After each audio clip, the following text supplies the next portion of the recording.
जो कर्म कर लिया है वो भोगना पड़ेगा।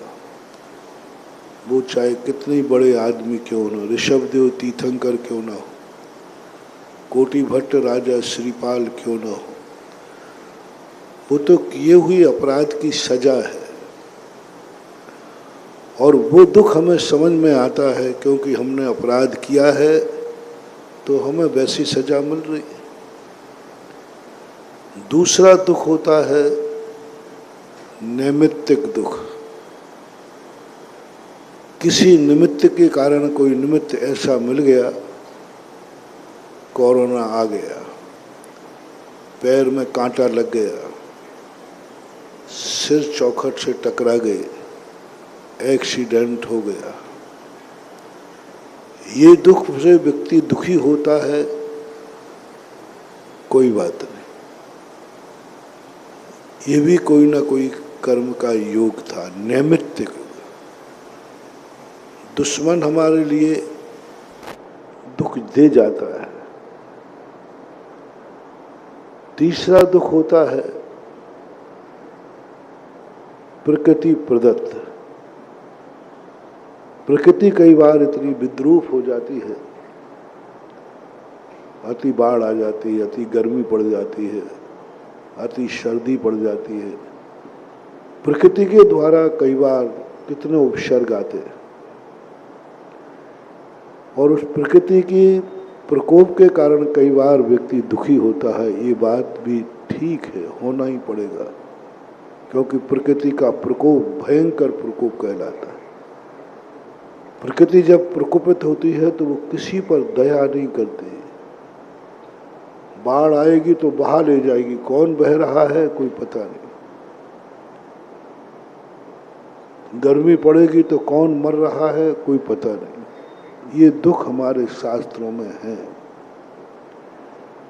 और एक देवकृत दुख होता है, देवता लोग आकर के कई बार दुख देते हैं। वे भी पूर्वभाव के बैर के कारण उससे हम दुखी हो जाते हैं। कई बार हमारे जीवन में परिवार प्रतिकूल मिल जाता है। किसी के माँ बाप ठीक नहीं है, किसी का बेटा ठीक नहीं, किसी का पति ठीक नहीं है, किसी की पत्नी ठीक नहीं, किसी का भाई ठीक नहीं, किसी की बहना ठीक नहीं। एक कौटुंबिक दुख होता है। ये सारे दुख तो समझ में आते हैं, लेकिन मैं उस दुख की बात कर रहा हूं जो सब प्रकार के, ये कोई ना देवता से है, ना प्रकृति से है, ना परिवार से है, ना धन दौलत से है, ना कोई बीमारी है। सब कोई कहीं का नहीं, सब प्रकार की सुख है। उसके बावजूद भी एक दुख बना रहता है। उसके बावजूद भी व्यक्ति दुखी रहता है। पता नहीं वो क्या चाहता है। जितना मिलना चाहिए वो सब मिल गया। चक्रवर्ती भी, रावण जैसे व्यक्ति भी, पता नहीं जो सब चाहिए वो मिल गया। उसके बावजूद भी मन में शांति नहीं है। उसके बावजूद मन शांत नहीं है। उसके बावजूद भी मन में आर्त रौद्र ध्यान की स्थिति चल रही है। ये क्या है? इसके संबंध में अपन ने परसों चर्चा की थी। इसकी खोज कहां से शुरू, कहां से आया ये दुख? कौन देता है दुख? कुछ नहीं मालूम। कोई दुखी नहीं कर रहा है, तुम दुखी हो रहे हो। कोई दुखी कर रहा है तो उसका तो समाधान है, उसको तो समझाया जाता है, लेकिन तुम तो दुखी हो रहे हो। और जब व्यक्ति स्वयं दुखी होता है,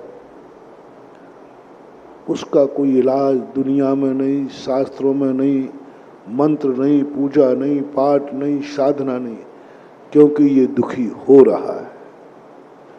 और दुखी होने का कारण दो है।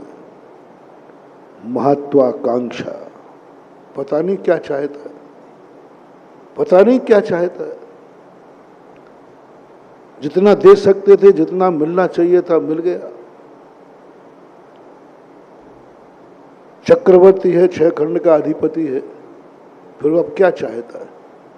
360 रसोइया थे, सब अनुकूल भोजन था, लेकिन बस एक ललक लगी, किसी ने एक फल दिखा दिया, बस ये फल मुझे मिलना चाहिए। बस वही उसकी मौत का कारण बन गया।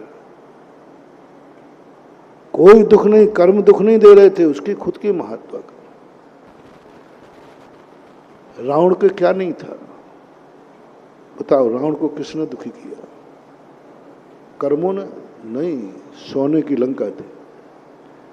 क्या दुख दिया? शक्तिमान में सबसे बड़ा शक्तिमान था।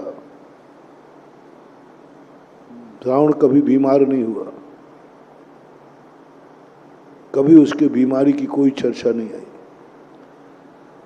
शक्ति में आज तक कोई उसको युद्ध में जीत नहीं पाया। सब तरफ से, सब, कहीं से भी नहीं। रानियों की तरफ से 16,000 रानियां थी। फिर ये क्यों दुखी हुआ? क्यों दुखी हुआ? किसने दुख दिया? दुखी हुआ नहीं है, किया नहीं है किसी ने, वो दुखी हुआ है। अब चलते हुए कोई दुखी हो जाए तो क्या करे? दूसरे की एक नारी को देखकर दुखी हो जाए तो क्या करें? दुनिया की नारियां बाजार में निकलना बंद कर दें या तुम अपनी आंखें फोड़ लो? क्या करें? ये तो किसी के द्वारा दिया हुआ नहीं है, ये तो कर्म ने तुम्हारे लिए फुल फैसिलिटी दी, सब प्रकार की। उसके बावजूद भी तुम मानसिक दुखी हो रहे हो। उसके बावजूद भी इतना दुख, तुम्हें इतना दुख। रावण बेचैन हो गया, रावण इतना दुखी हो गया, वो नहीं समझ पाया। मंदोदरी ने यही कहा, जिस पुरुष के लिए 16,000 स्त्रियां कम पड़ रही हैं, हे पतिदेव, क्या गारंटी है कि विदेही के आने के बाद तुम पूर्ण तृप्त हो जाओगे? क्या गारंटी? जो 16,000 में संतुष्ट नहीं हो गया, यदि मिल भी जाएगी विदेही, मिलना तो मुश्किल ही है, फिर भी तुम फिर किसी को देखोगे, फिर तुम असंतुष्ट हो जाओगे। फिर किसी को देखोगे, तुम्हारी इच्छाएं, जो संतुष्ट होता है वो एक ही व्यक्ति संतुष्ट हो सकता है, जो संयम ले लेता है। जय जिनेंद्र। अगर आपको मेरी वीडियो अच्छी लगती है तो प्लीज़ मेरे चैनल को सब्सक्राइब करिए, लाइक करिए, शेयर करिए। इसी तरह से अपना प्यार मुझे देते रहिए।